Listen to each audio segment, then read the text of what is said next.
hey, there you are. Sonia here. Welcome to Out Here on the Farm.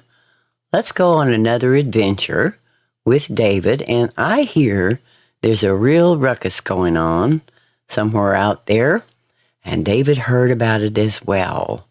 Now, David was serving King Saul at the time, and there was this huge giant of the land that was talking terrible things about the Israelite children and God's people, and he was insulting them, but no one was quite brave enough to go before this great, big, huge giant of a man that was a threat.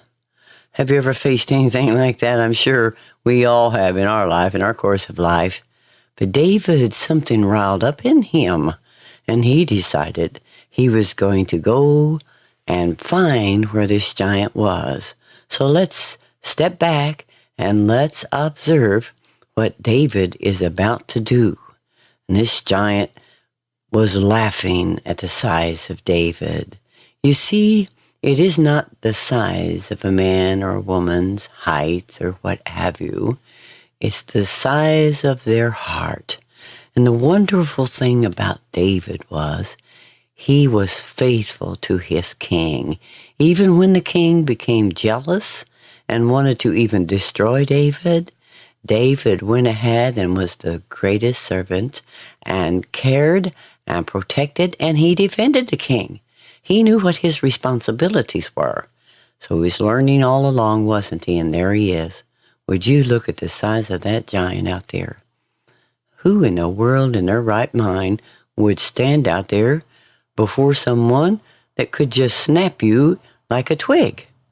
Well, there's David. Isn't this a sight to see? Look at that. As in comparison, sometimes we feel rather small in this world, don't we? We don't feel like we have any defense. We don't feel like we can come against all these giants in the land. And life sometimes can throw us a curve as if there's a giant here that's coming against us, opposing. And what are we going to do? Well, David knew he had an obligation, and that was to protect and to put a stop to this giant in his remarks and his humiliation. He didn't care about people. The giant was just a destructive individual. And there's a lot of things like that going on in this life, isn't there? But let's just see what David does. Why, somebody put a whole bunch of armor on him, and he said, this isn't suitable for me. This does not fit me. I can't wear this. See, we can't wear other people's armor. We must stand before whatever it is we're going to face with what we've achieved and acquired. And that is that power within us. As we search and seek and get quiet and let that power just work in us, supernatural power David had. And the Bible considers him a great warrior, and he was. Many battles David had fought, but this was a battle one-on-one with a huge opposition that he had to go before. But he didn't shake. He wasn't worried. He knew who was on his side. He knew in whom he trusted, and he trusted God. Well, guess what David's doing? Would you see that? He's got a little bitty slingshot in his hand. Isn't that a child's toy? Or isn't that something people used to get rabbits and animals and things with? For food? He's picking up some stones. Well, he's picked up 5 stones. But guess what? He wasn't even going to need all 5. He had 1 stone in that slingshot. And David made a remark. Oh, you're coming down. We're not putting up with any more of this. Do you ever feel like things that come against you mentally, physically, or whatever, you have to stand up against it? Say, you know what? I know in whom I believe, and I believe in God. And God has given me supernatural powers, and I believe I can take this man down.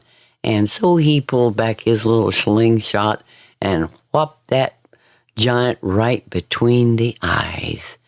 And that giant went down. Now, David, what a warrior David was. But you know what? He was just an ordinary person, like you or I to begin with. But he gained strength. He gained power. He had unbelievable knowledge of God because he'd spent some quiet time with him out there, like the last time we went when he was a shepherd out there taking care of the flock. He learned about what God had promised him was going to happen, and it did that day. I'm so glad you stopped in here out at the farm, and we look forward to the next story. We're going to go through the Bible step by step. Maybe not every character, but we're going to cover most of them. And so, until next time.